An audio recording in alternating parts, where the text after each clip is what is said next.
Welcome to another episode of That's Some Crazy Shit with Kelly and James.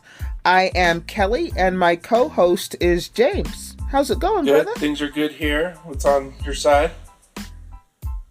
Everything is fantastic. It's even more fantastic because today, guess what, James?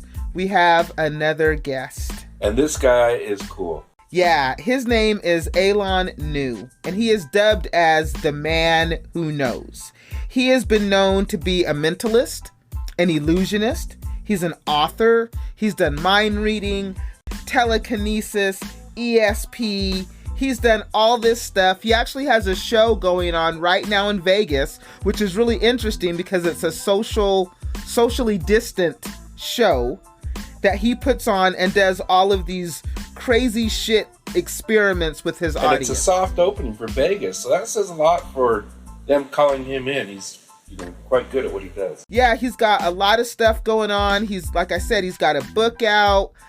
His book is called Picture Your ESP, Reveal Your Hidden Powers with the New ESP Test. So he's got a book. It's on Amazon. It was ranked number 1. And I am so excited because he is here with us today. And he's going to talk to us about all his crazy shit stuff that he does. Welcome to the podcast, Alain Nu. Alain, thank you for joining us today on That's Some Crazy Shit. Me and James are really glad that you are here. How are you doing today? I'm doing great. Thanks for having me. No, thank you for coming on. We're really excited. I know that you're doing your show in Las Vegas. And so we're really excited to talk to you and find out all the stuff that you do and just have a great conversation and just talk about crazy shit. And I think James is going to actually open up with the first question. So thanks for coming on. Can you tell us how and when you got started? I was born in Monterey, California, just outside of San Francisco. And we lived in San Francisco. And eventually, my parents, who were both librarians, ended up moving to the East Coast, to Washington, D.C., where my mom got a job at the National Library of Medicine and my father at the Library of Congress. And so back in those days, this is pre-Google, and I ended up, of course, my parents at about the age of 7, 8 years old wanted me to learn how to read. And so they were encouraging me to read, and their idea was, read about anything you wanted. Of course, I wanted to read about dinosaurs. They got me books about dinosaurs. And then eventually my dad said, I work in the largest library in the world, so I can get you books on anything. And I went, anything? How about books on magic? And so he ended up getting me a whole stack of books, and they incorporated all kinds of different, he really didn't know what he was getting. So they involved everything from like ceremonial magic to actual magic tricks and stuff. And of course, I ended up learning the magic tricks as a youngster. But as I grew older, I started to, take more of an interest in things that were a little bit beyond what would ordinarily be simple illusions, and then more sort of psychological types of demonstrations, and then more phenomenological demonstrations. And then I started thinking to myself, are there ways of being able to experiment on chance and things that are kind of more along the lines of a sophisticated type of a magic show for people. And so that was the direction I took. And before I knew it, my manager called me the man who knows. And so there's my title. So from the very beginning, you were destined. Now, I'm not the man who knows everything, and I'm not the man who knows all, but I'm always the man who knows eventually. Excellent.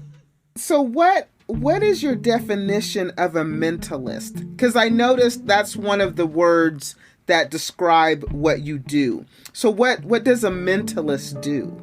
So that's the show that I do here in Las Vegas. I'm over here at the Alexis Park Resort as part of the soft reopening of Las Vegas entertainment as we come out of quarantine very, very slowly. So right now the rooms are about 50 people for a 200 capacity room. The stage is 25 feet away from the audience. So it's an interesting show because normally if you're like a magician or even a mentalist, you end up, or a hypnotist, you're bringing people up on stage and they're participating, with the performer while the rest of the audience watches from where they are. Whereas now, everyone gets to participate from where they are, and nobody comes to the stage, and nothing gets passed out to them, and it's all very much policy and regulation driven here in Las Vegas. But it's really, really quite a blessing for me to actually be one of the few working performers in America doing live shows under these policies. Well, it says a lot about you. So. But thank you. Yeah, I feel totally blessed. I mean, I don't even know how it's funny because talking about manifestation, I feel like that's how I got this gig. I actually last 2019, December of 2019, I put out sort of this manifestation ritual, which is actually found in my book, State of Mind. And so nice little plug for my book there. In the book, there's a section called The Outlaw of Attraction. And the idea is that is that if you were to understand the principles of the law of attraction or the secret, I think the important thing is to realize that you don't really have too much control over time, but if you put the energy out there, it's amazing how fast the energy ends up coming back into your reality. And so the manifestation ritual involves putting a search bar in your mind, and you type in, you imagine typing in whatever desire or whatever question you have to ask the universe or God or whoever, and you imagine things kind of scrolling around that search bar, sort of like an animation that Google might have, but instead there are all things that you personally connect with, things that you appreciate, people, places, and things that you love and connect with, and you take a moment to share gratitude with each one of those things, and then after that you can't do anything, so you type in the word and you hit enter, you imagine like a list of links pop up, but you click on the top link and you imagine it giving you some kind of advice. So, it might be one or two words that kind of give you guidance as to how you might obtain whatever you want to obtain. And then after that, so that's like your receipt. It just kind of gives you something that you can kind of think about while you're working towards that reality. And then you can't do anything anymore. So you just breathe in and you imagine all those things you had gratitude for sort of entering your heart. And then you open your eyes as you breathe out and you imagine everything that you just imagined sort of blending in and becoming a part of the reality as you now see it. And so that's basically, in a nutshell, the idea of what I call the consciousness game. And, it's not necessarily something you have to take seriously. In fact, probably best not to. But in some ways, well, I should say, I've done it like 3 times now. And every time it has always like manifested these incredibly crazy things. The first time was like desperate times where I needed money and I wished for money. And before I knew it, I ended up getting what I needed, exactly what I needed, in a very, very specific way that kind of made me think to myself, there's no other way other than it was responding to what I was asking for. And then the second time was last December of 2019. I was actually like looking into 2020 and thinking to myself, it doesn't feel like it's going to be a good year. And so little did I know it was really going to throw a wrench into about 8 months of my existence. But in thinking about what I wanted a residency somewhere in the world, and I didn't really even know where. In fact, I had contacts in Abu Dhabi, and I was thinking to myself, maybe I'm going to move to Abu Dhabi. Who knows? And so then suddenly I ended up.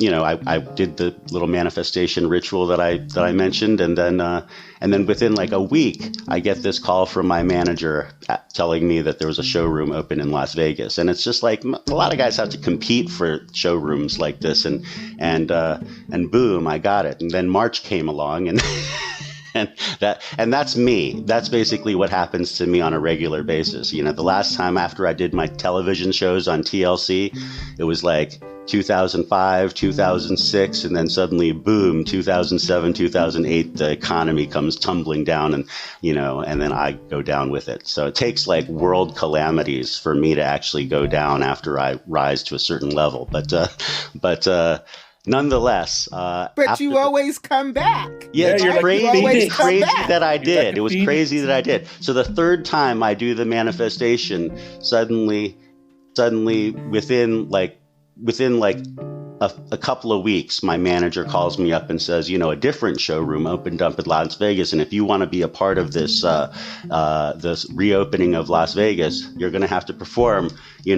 away from the audience, but I think you can do it because you've been doing these things on the teleconferencing platforms, and you've been pretty successful at that. And in fact, I had actually pivoted into doing shows on Zoom and on various different teleconferencing formats like this one. And so it was actually fun to be able to do that. And for a while, and actually, I still actually make a part of my living actually doing shows for corporate events and for happy hour events and organizations that are looking for fundraising and stuff like that over Zoom, and they bring in up to I performed once for a big corporation of like 52,000 people all over the world, and so it's crazy that people were tuning in from all over the world. So it's like the largest audience I've ever had is actually an online audience now that I think about it. That's crazy. So I had read that you had headlined, or you do headline annually, the International Spy Museum with the ESP in espionage. Yeah. So I thought that was really cool. So tell me how that works. Well, basically, the ESP in espionage is the entire presentation was all about how the CIA and Stanford Research Institute were studying remote viewers, and they were just basically taking military personnel who were just interested in meditation and had like an open mind to the possibility of where dreams may lead, and they just took them and put them in these very, very stringent conditions where they would, just ask them to lay down on a couch or, develop their own way of being able to get into a certain mindset, and then just kind of put their mind in whatever separate time and place it is, with maybe one clue. And the clue might be as simple as, I'm holding onto a folder that has some information. Now, go and tell me what this is. And the folder that has the information might be a warehouse in Warsaw. And then and all they do is this one remote viewer actually remote viewed submarines, and they didn't even believe that there were submarines until months later when submarines were coming out of this warehouse. So yeah, Joe McMoneagle actually did that. He was known as Remote Viewer 101. He was the very first test subject of remote viewing. But several other remote viewers have been very, very successful. And it's very, very interesting. Just, I can't necessarily wrap my head around it, but the idea of clairvoyance, the idea of knowing the unknowable is very, very interesting to me. And it's interesting to me how it leads to what in shamanic principles might be known as natural knowing, the idea of just having some kind of a sense within yourself that just knows what's going on. And my philosophy behind that, which is pretty obvious, but it's actually, it involves obviousness, and that is I believe that because we by and large have an above average ability over chance, that oftentimes the most obvious answer is actually the most psychic answer. And so oftentimes when we end up trying to decide what's it going to be or what the outcome is going to be, if you just ask yourself what's the most obvious thing that's going to happen, most oftentimes it leads to that psychic answer. Sometimes there's like a way of it kind of reversing on you. And I believe that the reason why is because there's two different ways that reality can unfold. And that is, you can actually watch it unfold by itself, or you can put in your own willful intent on reality and cause reality to move in the direction that you intend it to move in. And and of course, this is guided by not just yourself, but everybody around you. So it, depending on, how forceful the other willful intent happens to be, will determine whether or not your idea of what's obvious may end up going back on itself. So how does somebody enhance their own ability to use ESP? How do we get into that state of mind and be able to tap into it? I would say that having confidence in yourself is going to be important. Having some sense of self-mastery is going to be important in trying to develop within yourself. And I feel that the way to do that is to just jump in and do it. But really think about it as like each moment is a lesson. So sometimes you're going to make mistakes, but every time you make a mistake, it's kind of a lesson, and you end up, and if you learn from each one of the lessons that you learn through self-mastery, eventually you're going to figure out how things work. But it takes having to, pay attention. It takes having to actually do it. And what I think is interesting about it is that most of the time, people might think that it's not a good time because things are so bad, or that they're too shook up, or that they're too confused, or that they don't know, or that, so I would say that the first step is to never say you can't, never say that, you can't crystallize the idea of doing anything by saying I can't. And so if you begin with that mindset, you've got to get that out of your mind, and you've got to start, realizing that with small steps you can get anywhere. And so the idea of saying you can't, you've just got to put that out. And then the second thing is just realizing that every bad situation or every difficult situation you might be in is actually the best time to practice self-mastery. And and the other thing I like to say is, if you call yourself a master at anything, you're a douchebag. And so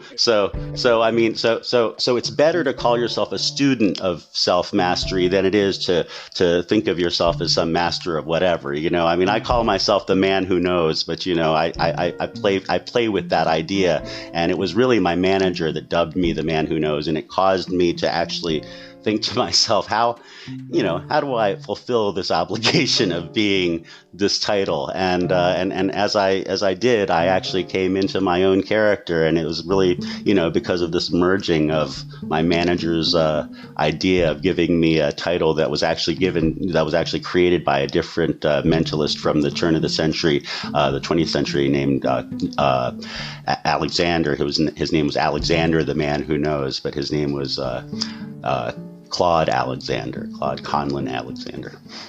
So would you say that you were a student of you just said that, but of the history? Do you study the history? I think that it's important to be a student of all things. I think it's important to I think that the most interesting thing about magicians is that most magicians don't actually believe in magic. And so most magicians think that everything is an illusion. But I kind of like to believe. And, and of course I'm getting belief into all of this now, but I like to believe that illusion and reality are sort of like a duality. And the idea is that, everything that we think of is basically an illusion before they become a reality, and then suddenly they become a reality. So I think it's important to realize that although time might be something that, I can't, like with the snap of the fingers, cause something to happen, it is possible to make something happen over time. And so it's a matter of realizing how you use your energy within, this reality that we have to be able to create the things that we do. It's almost like, in my opinion, it's almost the reason why we're here is to express that, or to try to explore that, just because it is, something that we do. We naturally come up with ideas, and then we naturally express them into reality. And it's just it's something that we do so naturally that I feel, why not really explore that? And then also, why be skeptical of it? I think that it's important that, we just try to think about it in a fascinating, almost in a way in which, we don't have to believe in it, but we can be fascinated by it. We can take an interest in it. So what about the metal bending? Is that something? Well, and I guess if it is an illusion, you're not going to say it's an illusion, but how does that work? How are you able to bend metal with your mind? Well, I like to think of, it's really interesting. I'll begin by saying that Michael Crichton, the author of Jurassic Park, actually wrote in another book of his called Travels about his experiencing meeting a fellow by the name of Jack Houck for the first time. And he was in Los Angeles, and Jack Houck would throw these what he called spoon bending parties, in which people would come and they would take buckets of silverware and create a pile in the middle of the room, and then people would just grab silverware and they would go through a particular process that Jack would lead them through, and eventually they would be bending metal. And Michael Crichton had an incredible story of how he and his friends who attended this party were super skeptical, and they started going through the process and everything, and suddenly Michael looked at his friend and said, "Look, your spoon is bending." And she looks down and sees her spoon, and then looks over at him and goes, "Your spoon is bending." and he was actually rubbing the spoon, and it was actually bending in his hands as he was rubbing it. So these days at my show in Alexis Park, that's kind of what I lead my audience through, or at least as close to that idea as I possibly can, because I don't know how they do anything by just reading it. But as a mentalist and as a person who performs in this vein of the arts, I try to, as best as I can, kind of allow that to take place. And it is amazing. Like, for instance, last night I had about half a dozen spoons. Not everybody bent a spoon, but half a dozen spoons were actually bent and corkscrewed and stuff like that from people in the audience.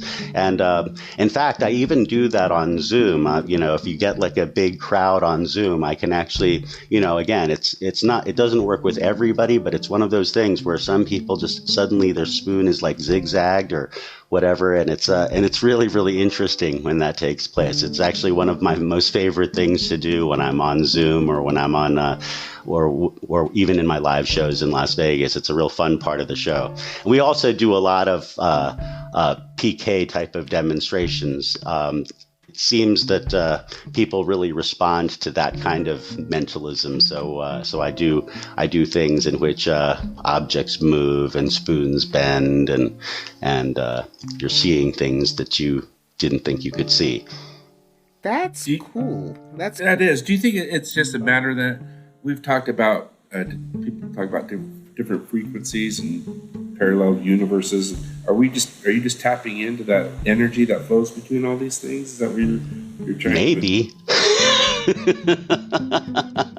I mean, I don't know enough about parallel universes to really think about to really know exactly how that fits into the way I look at things. But I would say that my feeling is that, again, you can either watch reality unfold, and there's some really cool things that you can do as you watch reality unfold just by itself, by just observing reality around you. There's a lot of information that you can receive, and you don't have to necessarily impose yourself on it.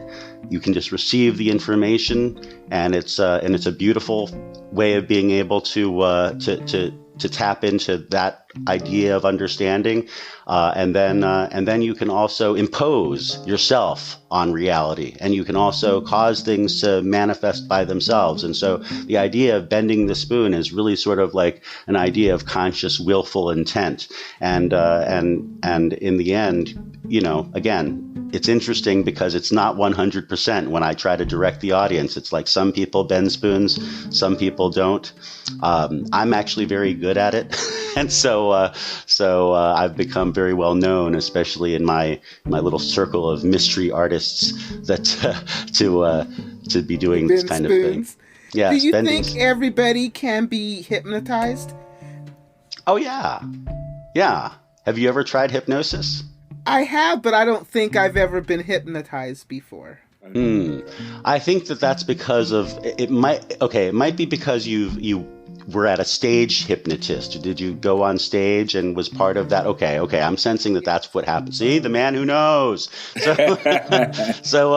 No, the reason why that takes place is because of apprehension. It's because you actually, you might have felt self-conscious in the moment, and the thing is that you won't allow yourself to go into hypnosis if you're self-conscious. So if you start feeling like you don't want to go there, then you won't go there. And so that's why a hypnotist can't force you to, that he can't force himself on you and make you think that you're loving it. I mean, that's so he's only going to, a good hypnotist is good at kind of pushing and pulling within the mind. And the truth is that every hypnotist does not actually hypnotize you. Every hypnotist helps you fall into hypnosis, into your own self-hypnosis. So the best hypnotists are the ones who guide you into your own self-hypnosis, because, the truth is that you, from the day that you were born till the day that you die, is basically you're going to be learning stuff, and and as you learn those things, they'll enter your mind. You'll trance out on certain things that you gravitate towards, and you will literally hypnotize yourself into doing certain things. Like the reason why we brush our teeth every day is because we technically hypnotized ourselves into realizing that that's just part of our daily routine, or the reason why we develop any habit is because we hypnotize ourselves into believing that we can't stop that habit. And so one of the cooler aspects of hypnosis is that, and this is the function of hypnotherapy, is that the philosophy is that if you get yourself into a realization that you can't stop something, a good hypnotist can guide you back to realizing that you can, and that they can take you back to that time that you began doing this, and they can kind of deconstruct it, and they're good at being able to make it so that you come to an adult realization that it's time to change, and the time is now, and that you can actually do it. And so it's a very, very interesting way of being able to understand life, frankly, and it's a way that anybody who's interested in mastering themselves or trying to realize how they can work out all of their obstacles in the reality that's given to them is somebody who is actually good at hypnotizing themselves in the end. But a good hypnotist will be able to help you realize the different strategies, because there are very specific strategies, and there's like hundreds of them. And so a good hypnotist will actually direct you to the right strategy that will be able to, pull you in or out of anything. They can increase your athletic abilities. They can make you get better grades. They can cause you to, by achieving better study skills, of course. And then they can do things like, get you to quit smoking, or, have you manage your weight better, or, all of that stuff. So, I mean, it's really an interesting world when you realize that this is kind of an art form that has a scientific effect, if you will. Would you say that hypnosis and meditation are similar? Yeah, of course. Because, meditation, I would say, in most cases, is kind of a realignment of yourself by not necessarily thinking of anything at all. And so the idea of meditation is you're trancing out, but you're trancing out on nothing, or at best. And so one of the ideas behind a good meditative skill is to get those things out of your head by maybe having like a small pad of paper and a pencil next to you. And that way, while you're meditating, as these thoughts that will inadvertently come into your head, you can break your meditation, write that thing down, and literally download it as you're in the process of meditation. So you can no longer have to think of that thing anymore. You can move on to whatever else comes into your mind if you're the kind of person like me that ends up getting a list of like a dozen things at the end of it. But you know, it's a great process. It's a way of being able to kind of, you know, again, you can download the stuff that's in your brain by just sitting there and doing nothing, and at the same time tune yourself into just aligning yourself for balance and focus and clarity for the rest of your day. Right. And then hypnosis is what? Tapping into that subconscious, you know, that subconscious state. But then how do you know that you're there? When it works. I'll tell you when you're not there, and that's when it doesn't work. You know, it's so funny doing what I do, especially here in Las Vegas for the live audiences. It's interesting because sometimes things are perfect and I have like these perfect shows, and then sometimes there are, you know, audience members, like last night I only had one who like almost everything he just didn't totally get. You know, he was having a good time, but as he tried everything, each one of the experiments, he just felt like he wasn't really getting it until like near the very end. Then he got it, and it was actually lots of fun. But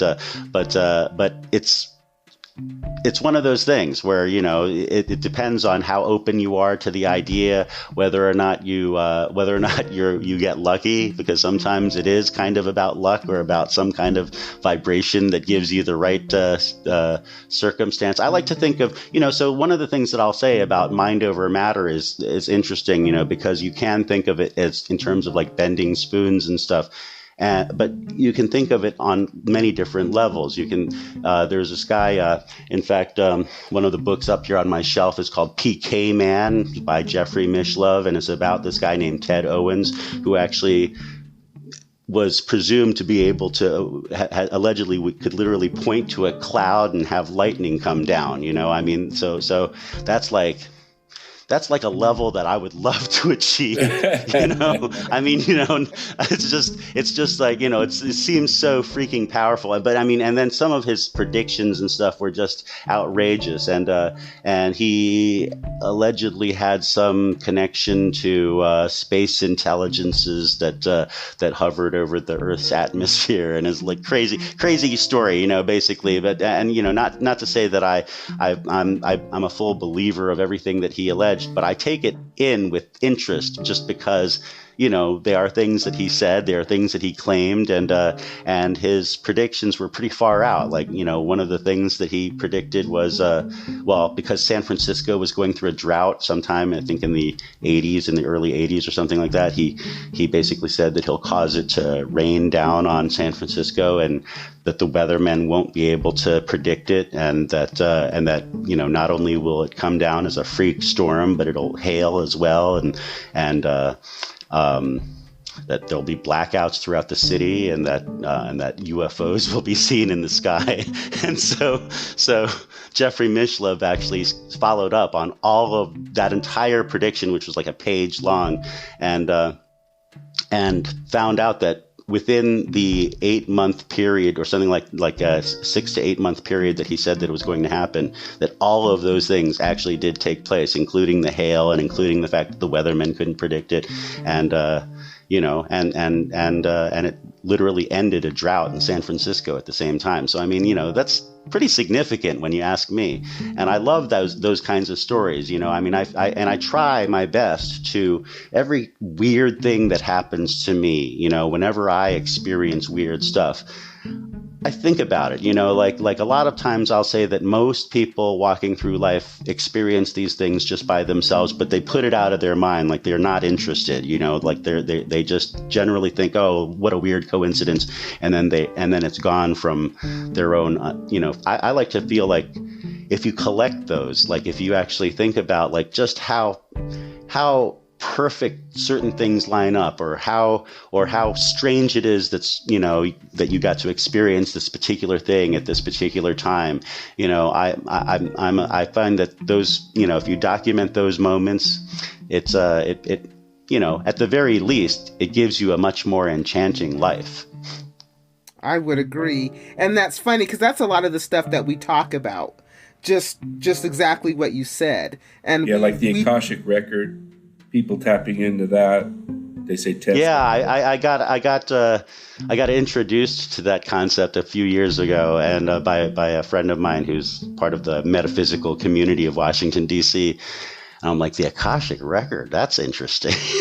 I mean, in a weird way, it kind of makes sense. In a weird way, it's like if information, is all that this all is, then eventually there is some record of it somewhere. It's kind of in a weird way. One of the weirder things that I love talking about is just how the King's Chamber in Egypt actually has a latitude number that in like the first 9 digits actually identically match the speed of light. And that's not by chance. That's not by chance. So if that's not by chance, then maybe this whole Elon Musk, simulation idea is a reality. Maybe, if you look on virtual reality, you see the world that's going on in virtual reality. It's like they're making reality almost like reality, So I'm feeling like 50 years from now, what's that going to look like? 100 years from now, what's that going to look like if we're still around? That's right. It's like it's almost like we could become the gods of the next universe, and so I'm very interested in just how that all lines up. The other thing I talk about in my show is like how that the whole lining up of 108 moons to reach the Earth from the moon's orbit, and then 108 suns to reach the Earth from the Earth's orbit from the sun, and then how it takes 108 Earths to stretch across the entire diameter of the sun. I mean, that's interesting just because, the idea of 108 has been around for like thousands of years in human history, from like the martial arts moves. Tai Chi has 108 movements. Kung Fu has 108 movements in almost all its forms.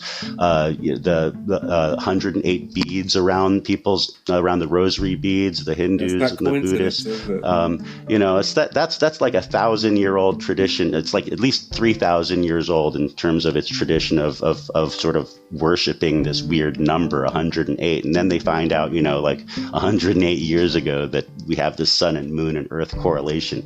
It's like, what's up with that? But it's cool when you think about it, right? I love to think about that type of stuff because it's fascinating. It's not just a coincidence, because I had read somewhere that there are no coincidences. Yeah, that's what they say. Yeah, exactly. Those kinds of things are just so fascinating to me. I mean, at best, I just I see how well I can ride that wave doing what I do in terms of showing people that experience and giving people the experience of just that. Where are you guys tuning in from, by the way? I'm in Utah. And I'm in Colorado. Okay, so okay, nice. So did any of you get to see the monolith in Red Rock in Utah? No, I never made it down there. Yeah, I saw pictures. I was very curious about that until it showed up in the Fremont Experience here in Las Vegas. Oh, did it show up at Fremont? Yeah, after it disappeared from Utah, it appeared in like so many other places, and it was all over the world in Fremont. And the unfortunate thing about Fremont is it looks so weird in a canyon in Utah, right?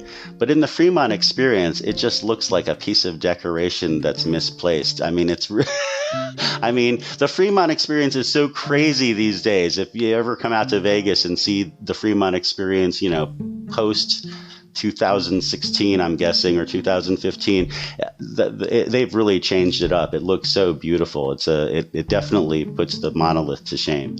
Yeah, they've definitely done it. They've definitely done an upgrade. So can you show us some stuff? Show us some crazy stuff that you can do, like you do in your live shows or on your Zoom calls. I actually do have something for you. Let me take a moment to get this. Hold on. Can you see that I have here a wine glass with some cards in it? Yes. Okay. Now, I don't put the cards in the wine glass because I'm weird. I do it for your protection. It's because if you've ever seen a magician here in Las Vegas, you know that if they ever touch the cards, you're done. Okay, so, but I am going to touch the cards a little bit while I tell you a few interesting things about cards. We're talking about crazy numerological type of things. So I'm going to do this. Okay, first of all, I'm going to give these cards just a little bit of a shuffle. And there's one card inside here that doesn't belong. So in terms of the numerology of the cards are like a calendar. There's 4 suits to a deck of cards, just like 4 seasons to a year. There's 52 cards in a deck, just like 52 weeks in a year. You take all the cards, add them up. So if aces equal 1, going all the way up through the numbers, jacks equal 11, queens 12, kings 13, multiply by the 4 suits, 364. Just one day shy of 365 days in a year. That's weird, right? I never knew that. That's why there's 2 jokers. There's one to represent the 365th day, second one to represent the extra day in February when leap year comes around. So very interesting instrument. Every time you shuffle the cards, every time you mix the cards up, the cards are always in a completely different random order, sort of symbolizing the randomness of the universe. So I'll take these cards, I'll place them inside this glass. And again, I'm doing it for your protection. So I'm going to have the 2 of you help me out. I'll have you, James, if you would, start things off by thinking of a suit. Diamonds, clubs, hearts, or spades. What would you call out between diamonds, clubs, hearts, or spades? Diamonds. Diamonds. Now, and Kelly, if I could get you to think of one of the diamonds. It can be an ace of diamonds, a 2 of diamonds, 3, any of the numbers, any of the letters. What would you call out if you were to just choose one of the diamonds? The 8. The 8 of diamonds. So now there's no way that I could have influenced James, the suit. There's no way that I could have influenced the 8, right? No. And also here, we've got an entire pack of cards here. I don't know if you can see over here, but the entire pack of cards. It'd be weird if we could also figure out just where the 8 of diamonds actually is. So I'll tell you what, if I could get you to both think of a single digit number, okay, between 1 and 9, a single digit number, right now. What number were you thinking of, Kelly? 5. 5 and 8? Yes. Okay, so you weren't thinking of the same number. But what if we were to add 5 plus 8? You end up with 13. And what's so interesting about that is that there are 13 values for every suit. Ace through king is 13, and that represents the 13 phases of the lunar cycle. Okay. If you were to even spell out the words ace, 2, 3, 4, 5, 6, 7, 8, 9, 10, jack, queen, king, and then count the letters, 52 letters. Yes, I have no life. So, but try it at home. Try it at home. But right now we're focusing on a number, and that number is 13. That number was developed by the 2 of you on my screen. Kelly and James, the number 13, you created that number. You also created the card. The card was the 8 of diamonds. So if I were to pull these cards out one at a time, we're going to count 1, 2, 3, 4, 5, 6, 7, 8, 9, 10. Oops, that's 11. That's 12. Wow. 13. It's a different color. Yeah, that's a different card. I took it out from a different deck of cards. I don't even know what card that is, but if it's the 8 of diamonds, that'd be pretty crazy, okay? Here, I'm going to knock this. I took it out of from a different deck for a particular reason, too. I'll share with you in a second. I'm going to just take these cards out over here. And it's a diamond. And it's in fact 8. Oh my God. So he turned his card around and That's it's so the 8 of diamonds. The 8 of diamonds. Wow. That is You crazy. see That's that? crazy. When you believe in yourself, Yes. when I you got cast cold off chills. those meaningful intentions, It is remarkable what just might happen. And the reason why I took this card out of a different deck of cards was because of the deck of cards that I was actually using. Some people say I use an ordinary deck. No, not me. I come from Washington, D.C., where if you're using just the right cards, you'll see that they are completely redacted. Every single card from this wow, they're all blacked out. Yeah. Oh my God. Wow. The Eight of Diamonds. Crazy shit. Oh my God. That is crazy. There's no way he could have known that. That's Excellent. crazy shit. Excellent. Well, thank you very much. I hope you enjoyed that. Wow. Now we're just blown away and speechless, right? Oh, good. Wow. That is cool. That is cool what you do. How long? So are you planning on doing the socially distant shows for the rest of the year? Is that the plan? Well, it's interesting. We just heard word from Governor Sisolak here in Nevada that the showrooms are actually planning, because of the vaccines that are being distributed, they're actually going to double the seating probably within the next month. And then they're going to probably move to either, I think by April, I'm pretty sure that a lot of the larger shows will actually start up again. So I'm we'll see how it all goes. I mean, I'm actually very happy here as it goes, just because I'm one of the few performers actually working, and which means that, like last night, Thursday night was sold out, which is unusual for me actually. Friday night, last night was sold out. Tonight, I'm pretty sure is going to be sold out. Sundays are usually a little bit lighter, but I'm actually doing well out here in Las Vegas, just doing live shows, and then the Zoom shows and the other virtual shows that I'm doing are actually doing well. In fact, I just want to say right now, since and I don't know, I do know that probably once a month I'll be doing a live virtual show at a theater called the Forum Theater.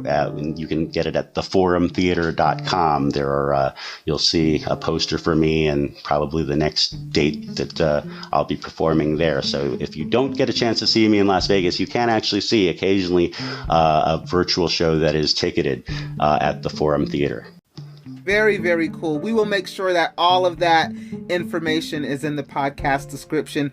Thank you so much for coming on and recording with us. It was a lot of fun. It was some crazy shit. That I'm still blown away. I'm still blown away by the card. I'm still blown away by the card.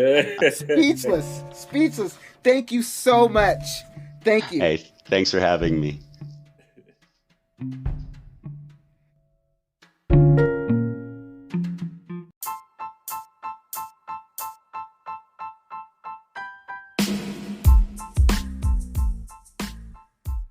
James, that was probably one of the coolest interviews we've ever done. It was, and it was crazy. The last part was crazy. The card trick, which now makes me think maybe one day we'll go to video on the podcast, because the card trick was cool. I know you guys can't see it. And I tried to describe it, but yeah, you had to have seen it. He blew our minds. He's got a show in Vegas. Alain Nu, go check him out. He's at the Alexis Resort. He was cool. So let's take a break, pay some bills, and come back and do random bullshit. If you haven't heard about Anchor, let me tell you, it's the easiest way to make a podcast. Let me explain. It's free, and free's always good. There's these really great creation tools that allow you to record and edit your podcast right from your phone or your computer. And then Anchor will take your podcast and distribute it for you so it can be heard on Spotify, Apple Podcasts, and many more. You can make money from your podcast with no minimum listenership. It's everything you need in one place to make a podcast. Download the free Anchor app or go to anchor.fm to get started. It's everything you need to make a podcast. All right, we are back for random bullshit. So, I've been meaning to ask you this, and this story came out in January, in the first week of January. And I meant to bring it up back then, but I kept forgetting. And it popped up in my news feed again, so I thought I would bring it up. So did you hear about this children's show in Denmark about a man who's got a huge and uncontrollable penis?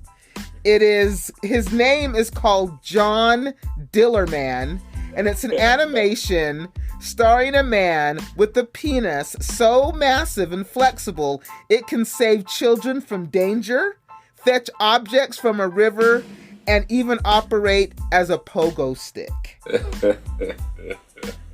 Oh, you must be kidding me. That's funny. No, this is in Denmark. They've done 13 episodes, which are available to watch on the DR's network website.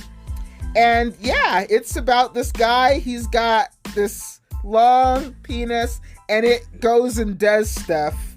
And it is a cartoon for children. You know what's funny is, what was his name? John Dillerman?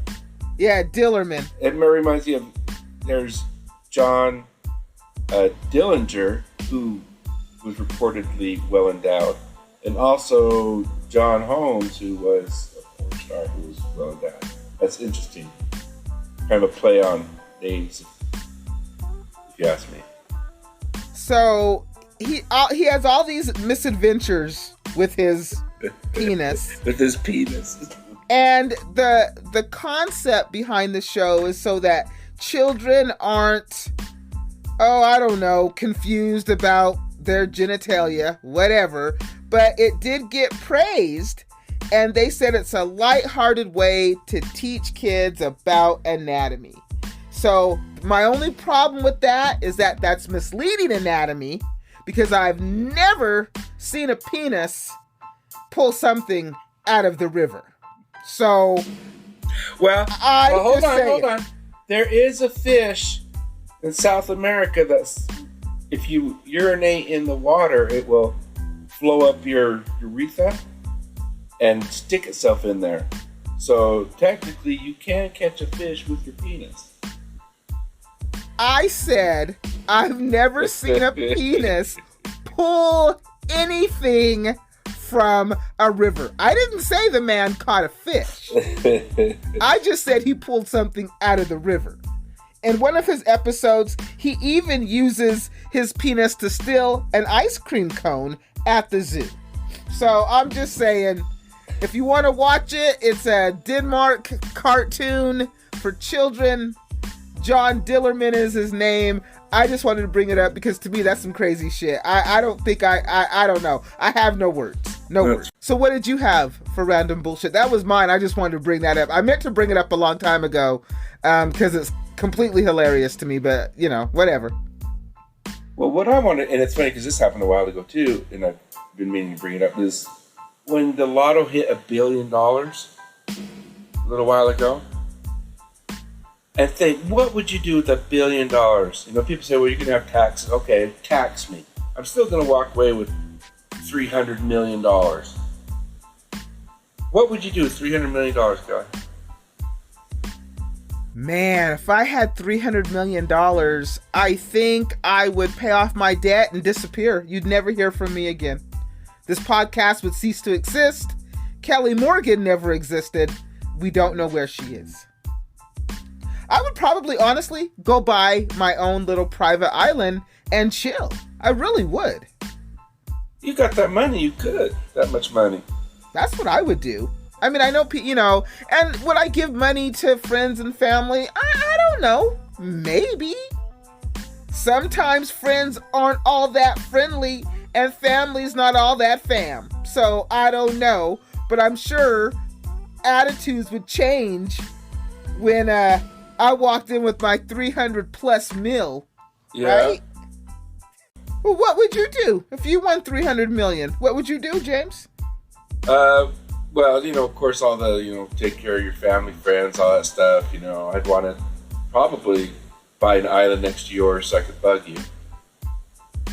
But there's some things I thought about. I've always liked animation. So maybe set up an animation company, you think about some of the books you read, and you may not be able to turn it into a movie. Well, you could. It might cost us $1 gazillion. Well, you have that much money, it doesn't really matter. But, I always wanted to do animated movies on books. And I always wanted to have a school also to help kids. Oh, so what? Now you're Oprah? Just call me Jay. Jopra? You're Jopra? Just Jay. Jopra. Doesn't she go by O? Yep. I'll just go by J or B. And we'll just call you Jopra. Yeah. As you send poor little kids to school, which I think is very commendable. Me, myself, like I said, I win. Deuces. I'm out. Later. I cease to exist. I'm on my island, and that's me. I'm just gonna go live out the rest of my life and just do shit. Probably won't even be on the island because I'm gonna be traveling. So why buy it? Because I need a place to go home when I'm done traveling. I need a cook. I need a maid. Yeah. I need a cabana boy. Well, I don't need a cabana boy. I do. Oh, I know you do. Masseuse. I need somebody to do my nails. I need somebody to do my hair.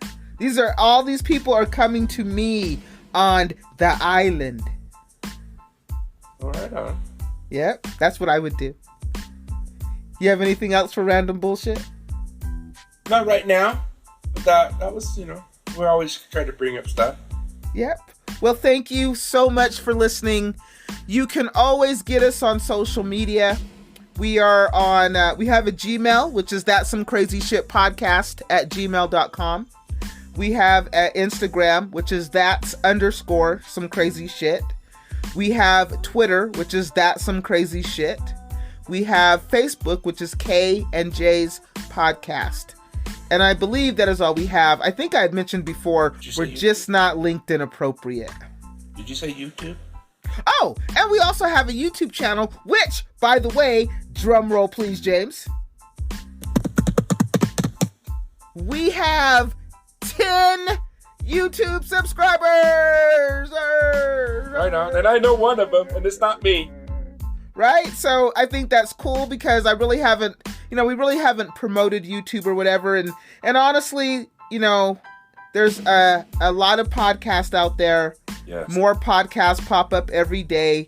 If you actually do take the time to listen to us, just know that we are incredibly thankful. When we do the podcast, we do it with you in mind to entertain. Hopefully you like the things we talk about. You can always reach out and communicate with us. We'd love to hear from you.